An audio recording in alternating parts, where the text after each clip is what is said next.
Oke, bismillahirrahmanirrahim. Assalamualaikum warahmatullahi wabarakatuh. Waalaikumsalam warahmatullahi wabarakatuh. Pertama-tama marilah kita panjatkan puja dan puji syukur atas kehadirat Allah Subhanahu wa taala yang telah melimpahkan rahmatnya sehingga kita bisa berkumpul di pagi hari yang insyaallah Di sini kamu. kedua kalinya tidak lupa pula kita haturkan salawat dan salam kepada junjungan kita Nabi besar Muhammad sallallahu alaihi wasallam yang telah membawa kita dari zaman kegelapan menuju zaman yang terang benderang seperti saat ini. Yang kami hormati Ibu Diah Indraswati SPD MPD dan tentunya teman-teman yang berbahagia. Pada kali ini perkenalkan kami dari kelompok 3 yang akan membawakan materi tentang interaksi antar negara Asia dan negara lainnya. Sebelum kita memasuki materinya, alangkah baiknya kita memperkenalkan diri terlebih dahulu. Perkenalkan, saya Putri Harmanisi sebagai moderator sekaligus pemateri. Saya Ahmad Zazal Akbar sebagai pemateri. Saya Laila sebagai pemateri. Oke, terima kasih. Selanjutnya kita akan memasuki materi yang pertama, yakni letak dan luas benua Asia dan benua lainnya. Dalam hal ini saya sendiri yang akan menjelaskan. Izin berdiri.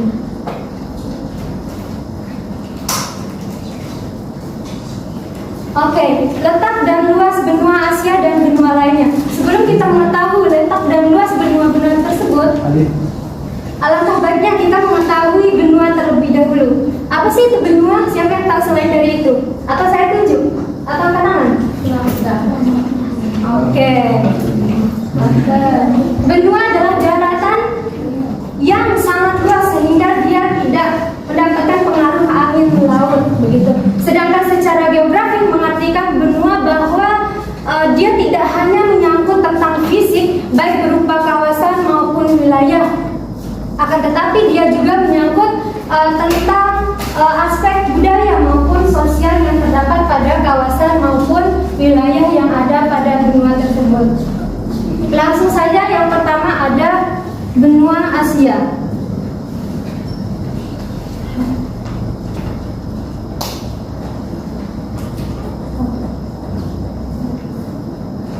Oke, benua Asia. Jadi benua Asia merupakan benua yang terluas di dunia, di mana luasnya mencapai 44 juta kilometer persegi.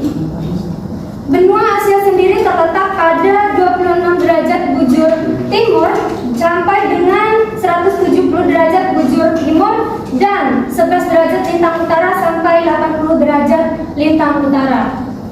Jadi benua Asia sendiri hampir semua wilayahnya maupun kawasannya ada di bagian belahan bumi atau biasa disingkat dengan BBU.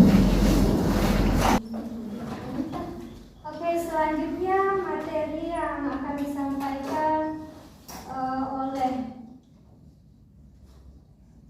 Ella Nurlaila tentang region dan penampakan benua Asia dan benua lainnya. Kepada saudari Nurlaila dipersilakan. Baik, terima kasih kepada moderator. Di sini saya akan menjelaskan terkait dengan pembagian region benua Asia dan benua lainnya.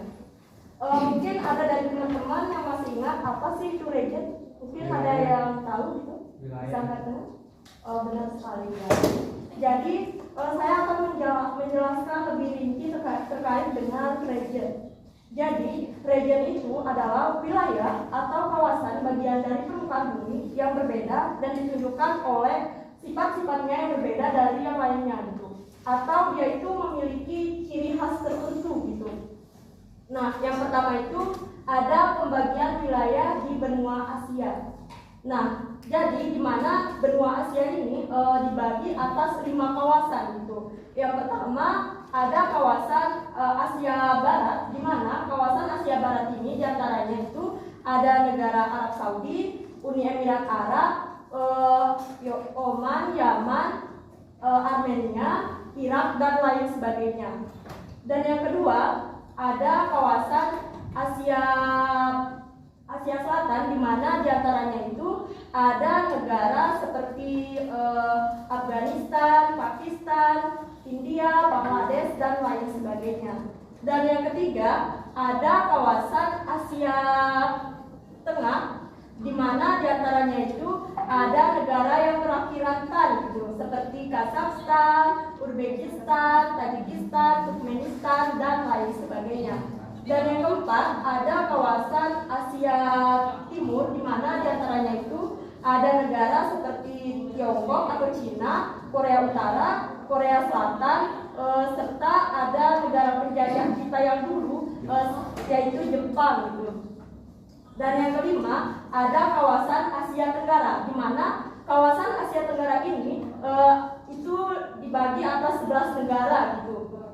Mungkin ada yang masih ingat apa saja sih negara-negara yang ada di kawasan Asia Tenggara gitu. Mungkin dari teman-teman ada yang masih ingat? Indonesia, Ya, Malaysia, Malaysia, Singapura, Vietnam, dan lain sebagainya. Nah, Indonesia ini dia itu termasuk ke dalam kawasan Asia Tenggara. Jadi yang kedua itu pembagian wilayah di benua Amerika. Nah, jadi teman-teman perlu ingat nih, benua Amerika ini merupakan benua terpanjang kedua di dunia setelah benua Asia. Nah, jadi secara geografis benua Amerika ini dibagi atas 3 kawasan gitu. Yang pertama ada kawasan Amerika Utara, di mana kawasan Amerika Utara ini dibagi atas 2 negara gitu. Yang pertama ada Kanada dan Amerika Serikat. Dan yang kedua ada kawasan Amerika Tengah, di mana diantaranya itu ada Kepulauan Karibia, di mana kawasan Asia Tengah ini dia itu memiliki banyak sekali negara, tetapi luasnya itu masih kecil-kecil gitu. Dan yang ketiga ada kawasan Amerika Selatan, di mana diantaranya itu ada negara seperti Argentina, Brasil, Chili, Prancis, dan lain sebagainya. Oke, yang ketiga itu ada pembagian wilayah di benua Afrika. Nah, jadi di mana benua Afrika ini merupakan benua terbesar ketiga di dunia setelah benua Amerika, gitu ya. Jadi secara geografis ini benua Afrika ini dibagi menjadi 5 kawasan gitu. Yang pertama ada kawasan Afrika Utara, di mana kawasan Afrika Utara ini meliputi negara seperti Aljazair di Gurun Sahara, terus ada negara seperti Libya, Tunisia, Mesir, dan lain sebagainya. Dan yang kedua ada kawasan Afrika Barat, di mana diantaranya itu ada negara seperti Kenya, Tanzania, Somalia, dan lain sebagainya. Dan yang ketiga ada kawasan Afrika Timur, di mana kawasan Afrika Timur ini meliputi negara seperti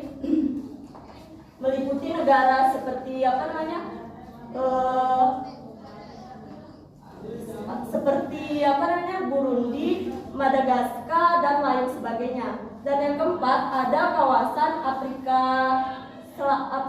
Afrika Tengah, di mana kawasan Afrika Tengah ini meliputi Afrika Tengah, terus ada Gabon, dan lain sebagainya. Dan yang terakhir ada kawasan Afrika Selatan, di mana kawasan Afrika Selatan ini merupakan dia itu berbatasan dengan Samudra Atlantik. Nah, jadi negara yang meliputi kawasan Afrika Selatan ini meliputi ada Afrika Selatan, Botswana dan Namibia, dan lain sebagainya gitu. Dan yang keempat ada benua Eropa. Nah, jadi pembagian wilayah di benua Eropa ini wilayah di benua Eropa ini dia itu hampir seluruhnya itu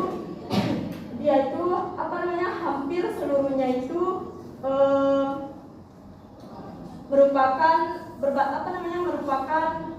terletak di lintang utara gitu.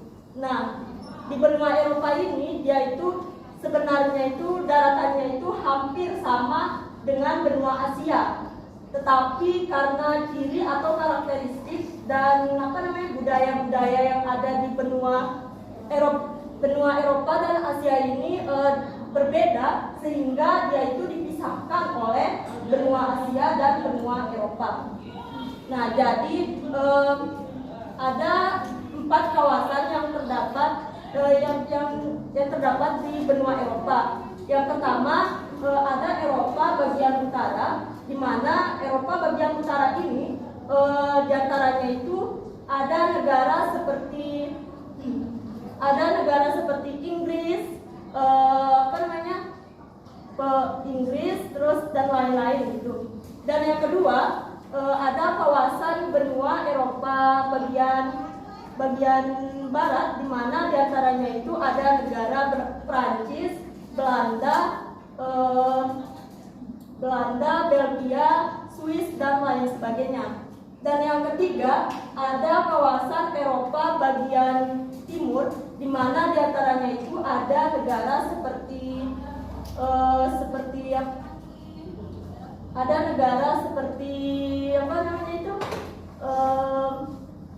Belarus dan Bulgaria dan lain sebagainya.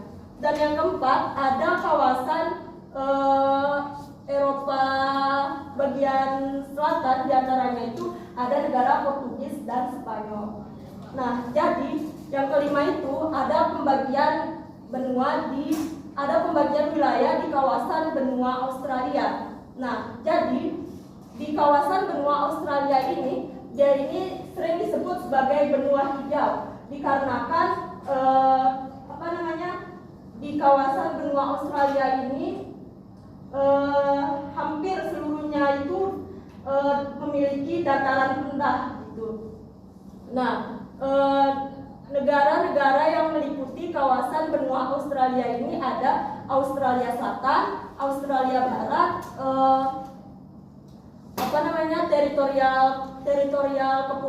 teritorial kepulauan Australia, ibu kota Australia, dan New South Wales, Victoria dan lain sebagainya gitu. Mungkin itu saja penjelasan materi dari saya. Saya kembalikan lagi kepada moderator.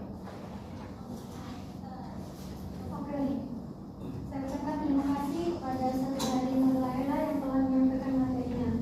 Selanjutnya materi yang ketiga, dinamika penduduk dan interaksi antara negara benua Asia dan benua lainnya, yang akan disampaikan oleh Ahmad Faizul Akbar. Ya. Saya di sini akan menjelaskan tentang dinamika yang ada di benua Asia beserta benua lainnya, dan juga interaksi yang terjadi di benua tersebut. Jadi langsung saja. Yang pertama, benua Asia. Berdasarkan data terbaru pada tahun 2010 yang lalu, jumlah penduduk yang ada di Asia mencapai 4.209.593.693. Dan pada tahun 2022 lalu, jumlah tersebut meningkat menjadi 4.641.054.375 jiwa. Hal ini menunjukkan bahwa tingkat pendudukan di benua Asia itu tergolong tinggi ya teman-teman. Karena dalam kurun waktu 10 tahun, penduduk di Asia bertambah sejumlah 431 juta jiwa. Demikian dinamika yang ada di Asia. Saya lanjutkan kepada interaksi yang terjadi di benua Asia. Di sini saya akan sebutkan dalam bentuk organisasi ya. Organisasi yang ada di benua Asia yang pertama yaitu ASEAN yang ada di Asia Tenggara, EAS yang ada di Asia Timur atau tidak disingkat East Asian Summit. Lalu selanjutnya ada United Nations Economic and Social Commission for West Asia yang ada di Asia Barat. Dan yang terakhir mungkin ada kerjasama dari negara-negara yang ada di ASEAN Pasifik, yaitu APEC, yang panjangannya ASEAN Pacific Economic Cooperation. Selanjutnya yang kedua ada benua Amerika. Jadi pada tahun 2005 yang lalu, jumlah penduduk yang ada di benua Amerika itu berjumlah 888.000 jiwa. Nah, Sedangkan pada tahun 2015 yang lalu di benua Afrika penduduknya itu berjumlah 987.000 jiwa. Nah, jadi tingkat pertumbuhan penduduk yang ada di benua Amerika ini termasuk sedang dan juga rendah. Karena dalam kurun waktu 10 tahun penduduk di benua Amerika ini hanya bertambah 99 juta jiwa. Selanjutnya ada beberapa organisasi yang ada di Amerika, saya sebutkan dua, yaitu The Organization of American States dan NAFTA, yaitu North America Free Trade Agreement. Lanjutkan ke yang ketiga, yaitu benua Afrika. Jadi pada tahun 2005 yang lalu, penduduk di benua Afrika tercatat berjumlah 906 juta jiwa. Nah, jumlah pertumbuhan penduduknya bertambah pesat pada tahun 2022, yaitu sebesar 1.400.000.000 jiwa. Hal ini menggambarkan bahwa pertumbuhan penduduk di benua Afrika termasuk tinggi, yaitu sebesar 2,5% per tahun. Dan beberapa kerjasama yang ada di benua tersebut yaitu African Circular Economic Network, African Circular Economic Alliance, dan African Ministerial Conference on the Environment. Dan lanjut ke benua yang keempat, yaitu benua Eropa. Jadi angka kelahiran di benua Eropa itu tergolong rendah. Angka kelahirannya itu hanya 11 juta jiwa per 1000, yaitu 11 jiwa per 1000 penduduk, dan angka kematiannya juga 11 orang per 1000 penduduk. Jadi tingkat pertumbuhannya itu hanya 0,2% per tahun, yang mana pertumbuhan penduduk di benua Eropa ini termasuk rendah. Ini beberapa organisasi yang ada di benua Eropa ini hanya ada dua saja setelah saya cari-cari, yaitu European Union dan Europa Economic Community. Lanjut saja ke benua yang terakhir ya, benua Australia. Pada tahun 2005 jumlah penduduk yang ada di benua Australia itu sekitar 20 jutaan jiwa. Sedangkan pada tahun 2022 yang lalu sekitar 21 juta jiwa. Jadi selama berapa tahun? 7 tahun ya? Sekitar 7 tahun ini hanya bertambah 1 juta jiwa, dan tingkat pertumbuhannya 0,5%, yang menandakan jumlah pertumbuhan penduduk di benua Australia tergolong rendah. Nah, pada tahun 2012 yang lalu, Australia menandatangani sebuah perjanjian ekonomi atas jenis perdagangan, yaitu ASEAN, Australia, and New Zealand Free Trade Area, yang merupakan perjanjian antara 3 kawasan, yaitu kawasan Australia, ASEAN, dan New Zealand. Baik, next kita lanjutkan. Saya akan paparkan di sini peristiwa yang berkaitan dengan materi yang kami jelaskan ya sekira-kira. Jadi pada tahun 26 Juli 1956 yang lalu, negara Mesir, ada 3 negara yang melancarkan serangan gabungan kepada Mesir, yaitu negara Inggris, Prancis, dan Israel. Nah, kita sama-sama baca juga untuk lebih jelasnya. Nah, jadi untuk melihat momentum itu, Indonesia langsung mengirimkan kontingen Garuda Sastra yang dikirimkan ke Mesir pada tahun 8 Januari 1967. Nah, kira-kira mengapa Indonesia mengirimkan pasukannya ya teman-teman? Ada yang tahu? Karena sebagai bentuk terima kasih dan hasilnya sebagai terima kasih secara jujur. Memang. Jadi salah satu alasan Indonesia dapat mengirimkan pasukan ke Mesir yaitu karena Mesir merupakan negara pertama yang mengakui kemerdekaan Indonesia secara de jure. Jadi aspek lainnya yang membuat Indonesia dapat mengirimkan pasukan yang pertama aspek sosial. Karena yang pertama aspek sosial karena terjadi perang di antara negara yang termasuk dalam salah satu organisasi PBB yang merupakan organisasi dunia. Jadi ini bentuk interaksi sosial Indonesia kepada negara yang sedang terjadi konflik. Yang kedua karena faktor politik.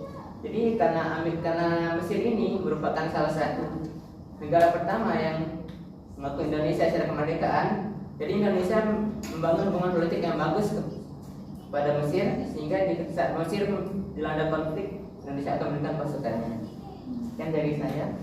Kembalikan kepada moderator. Saudara Ahmad Faizul Akbar.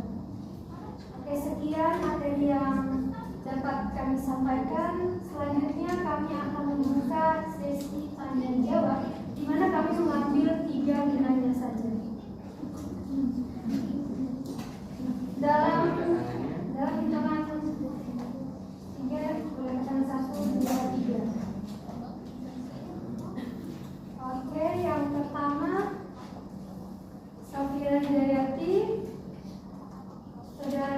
Saudara Najihi, sama Sita. Silakan Safira.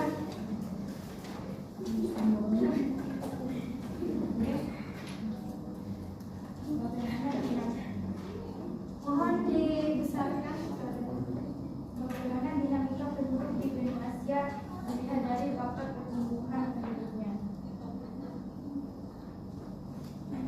Oke. Selanjutnya dari saudara Najib. Oke, terima kasih. Tadi kan dijelaskan bahwa benua adalah kumpulan hamparan daratan yang luas. Nah, di sini pertanyaan saya adalah, nah kita tahu kan bahwa benua Asia dan Eropa itu sebenarnya masih satu daratan. Nah, namun kemudian masing-masing diangkat sebagai sebuah benua. Menurut teman-teman, apa alasan benua Eropa dan Asia dianggap sebagai benua yang berbeda? Oke, terima kasih. Selanjutnya dari saudari Sita.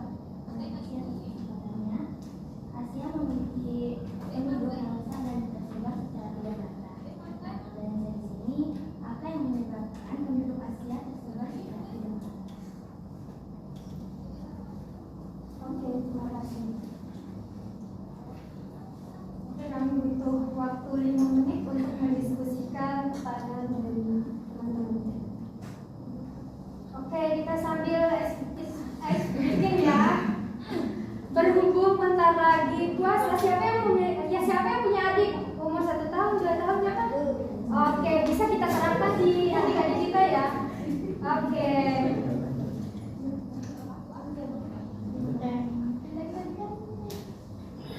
Berpuasa, tidak makan, tidak minum, tidak batal. Jaga hati, jaga mulut, jaga mata. Quran terus dibaca sambil menunggu buka. Tarawih bangun sahur, jangan lupa puasa. Oke, sekali lagi kalian kok nggak ikut ya? Ayo harus ikut. Berpuasa, tidak makan, tidak minum, tidak batal. Jaga hati, jaga mulut, jaga mata. Quran terus dibaca sambil menunggu buka. Tarawih bangun sahur, jangan lupa puasa. Oke. Tangan dong.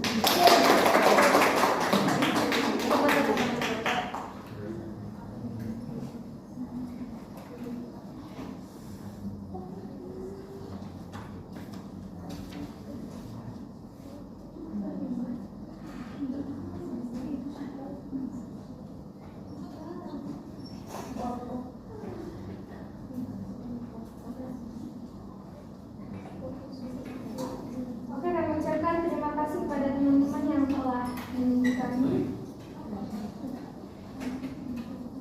Baik, kami akan menjawab pertanyaan yang pertama dari saudari Safira Hidayati yang akan dijawab oleh Nur Laila. Baik, terima kasih kepada moderator. Di sini saya ingin menjawab pertanyaan dari Safira. Jadi pertanyaannya itu bagaimana dinamika penduduk di benua Asia dilihat dari pertumbuhan penduduknya. Jadi berdasarkan data terbaru pada tahun 2010 jumlah penduduk yang ada di Asia mencapai 4.209.593.693 jiwa. Jadi pada tahun 2022 jumlah tersebut meningkat menjadi 4.641.575.775.000 jiwa.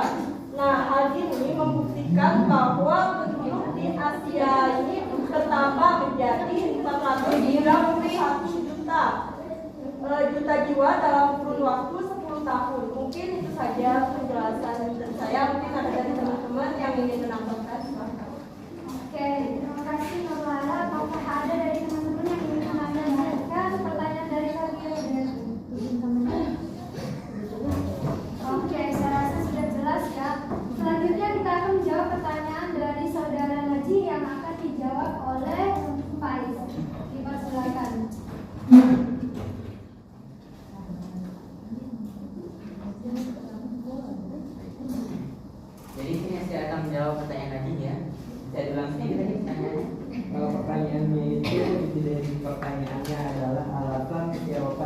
dianggap sebagai benua yang berbeda.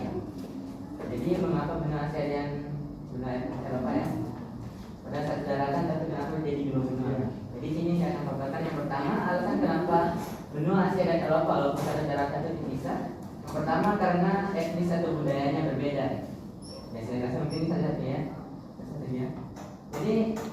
Jadi budaya yang ada di kedua benua itu berbeda. Jadi terus mengapa benua Eropa dan benua Asia itu dibedakan menjadi dua benua yang berbeda? Jawaban singkat dari saya, ada yang menambahkan?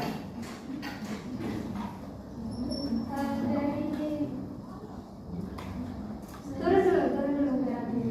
1, 2, 3 ya. Silakan. Oke, terima kasih. Terima kasih sebelumnya moderator sudah memberikan saya kesempatan. Jadi pertanyaannya kenapa benua Eropa tidak masuk dalam benua Asia? Pertanyaannya sama seperti kenapa Papua Nugini tidak masuk ke dalam benua Asia, padahal Papua yang di Indonesia termasuk dalam termasuk dalam benua Asia gitu. Oke, saya akan mencoba menguraikan beberapa ini. Yang pertama letak geografisnya. Letak geografisnya dipisahkan oleh Laut Kaspia dan pegunungan Ural yang menjadi pemisah antara benua Asia dan benua Eropa. Kemudian yang kedua seperti yang kita ketahui bahwa iklim di benua Eropa dan benua Asia sangat berbeda, yang dimana benua Eropa ini yang dominan dari subtropis atau empat musim. Kemudian yang Asia memiliki kebanyakan dari subtropis. Kemudian dari norma dan budaya seperti yang sudah dijelaskan tadi, bahwa Eropa memiliki sifat yang lebih ke individualisme, dan sedangkan Asia memiliki sifat yang kebersamaan dan keberagaman gitu. Kemudian dari sektor perekonomian juga beda, yang dimana Asia memiliki sektor pertanian, sektor yang diunggulkan adalah sektor pertanian, perikanan dan perkebunan. Kemudian yang Eropa memiliki sektor perekonomian yang sangat berbeda, yaitu yang diandalkan adalah sektor industrinya yang sangat diandalkan gitu. Terima kasih moderator. Terima kasih. Selanjutnya apakah ada saudara putih terlebih dahulu? Sebenarnya kurang lebih jawabannya sama. Jadi kan benua Asia sama Eropa itu biasanya disebut dengan benua Eurasia ya, karena hanya di satu daratan gitu, itu cuma dibatasin sama laut Kaspia dan pegunungan Ural di sebelahnya. Nah, itu kalau saya mau membahas tadi dari sini sih tentang karakteristik sifat sosial sama iklimnya gitu. Kalau kita lihat dari sifat sosialnya, memang benar ya kalau orang Eropa itu dia lebih individual. Jadi buat kalian mungkin yang merasa introvert, kesana aja soalnya misalnya individual orangnya. Kalau Asia ini udah terkenal ya dengan keramah-tamahannya, apalagi di Indonesia itu udah banyak yang kenal gitu.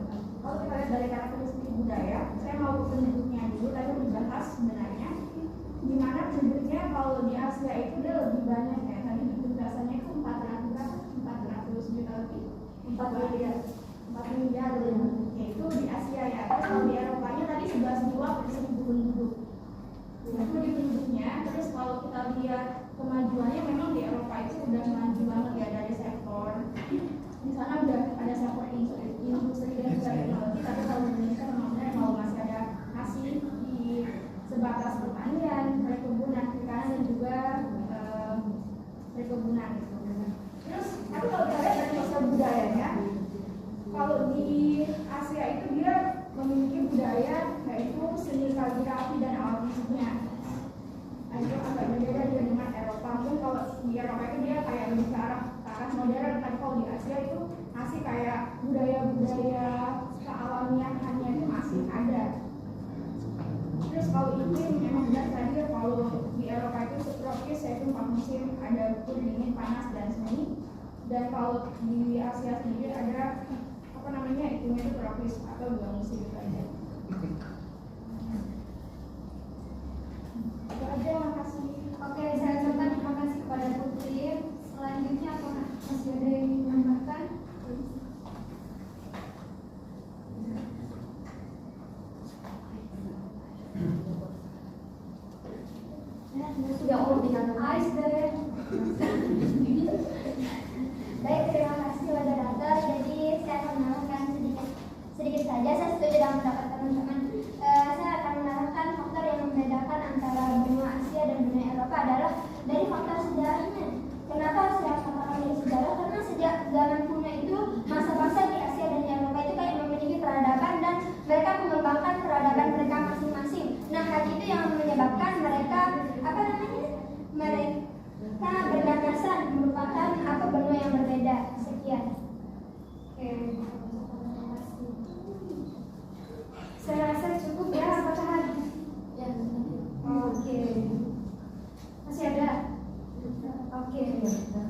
Selanjutnya kita akan berlanjut ke pertanyaan yang ketiga. Jadi dari saudari Sita yang akan dijawab oleh saya sendiri. Jadi pertanyaannya, Asia memiliki penduduk yang besar dan tersebar secara tidak merata. Pertanyaannya, apa yang menyebabkan penduduk Asia tersebut tersebar secara merata? Jadi secara tidak merata. Jadi adanya persebaran yang tidak merata ini terjadi karena dua faktor. Yang pertama faktor geografis, di mana faktor geografis ini mencakup topografi dan iklim.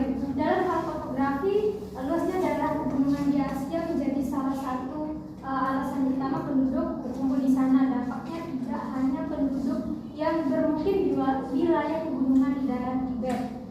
Yang kedua ada iklim. Jadi iklim juga sangat berpengaruh. Penduduk tentunya berpindah atau berkumpul pada iklim yang basah atau dingin, seperti di Mongolia. Sebagian besar penduduk Asia bermukim di daerah lembah dan tepi sungai.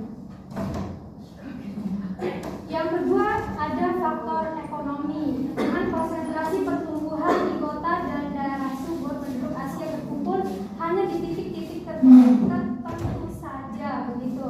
Jadi intinya persebaran penduduk Asia secara tidak merata ini hanya menyebar di wilayah yang beriklim lembah, basah, gitu.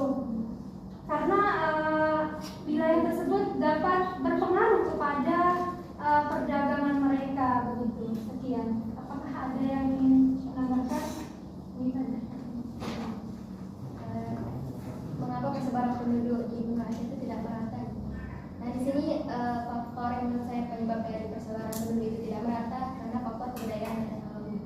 Di mana faktor kebudayaan dan teknologi ini tentu sangat berpengaruh adanya persebaran penduduk, karena penduduk tentu akan mencari tempat yang dengan teknologi yang lebih maju gitu, dengan untuk menunjang kehidupannya. Nah, selanjutnya ada juga faktor karena kemajuan daerah yang dalam berbagai aspek gitu. Karena ada beberapa daerah yang maju, tentu penduduk juga akan mencari beberapa daerah yang mereka menganggap itu daerahnya tersebut maju, baik untuk dalam bidang perekonomian, untuk meningkatkan perekonomian atau meningkatkan itu dah kemampuannya untuk pendidikan gitu dan lain sebagainya. Selanjutnya dari Tantor. Faktor kenapa persebaran penduduk tidak merata gitu. Nah, sebenarnya yang dikatakan Bang Heri bahwa kita dalam menentukan atau kita hidup tentu memperhatikan beberapa faktor, terutama faktor geografisnya gitu, yaitu iklim dan juga gimana peta topografisnya kita hidup. Gak mungkin kalau kita hidup yang di iklim yang dikurangnya ini sangat ekstrim gitu. Dan data geografis secara topografis itu ada beberapa tempat yang di negara Asia yang nggak layak untuk ditempati gitu.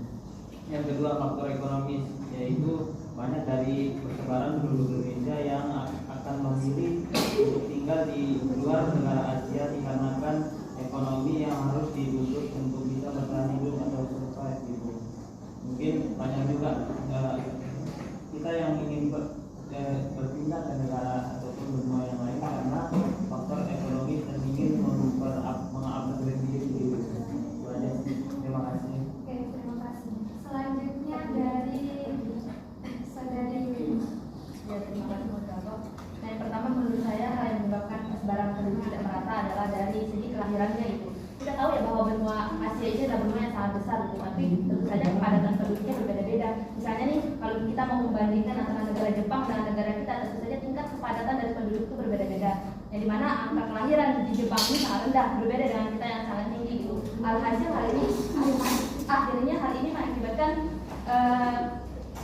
pergangguan ekonomi lah, bisa kita katakan negara berkembang seperti kita Indonesia bisa dikatakan ekonomi kita rendah gitu karena banyaknya kepadatan penduduk jadi menyebabkan kemiskinan di mana-mana. Nah, akhirnya dengan adanya ekonomi yang kurang ini tentu saja negara kita banyak yang melakukan perantauan gitu ke negara yang mereka meyakini bahwa di situ banyak sekali lapangan pekerjaannya. Nah, kemudian setelah mereka merantau di sana, bekerja di sana, kemudian menetap di sana dalam jangka waktu yang panjang, itu kan tidak menutup kemungkinan gitu terjadi perkawinan kembali di situ.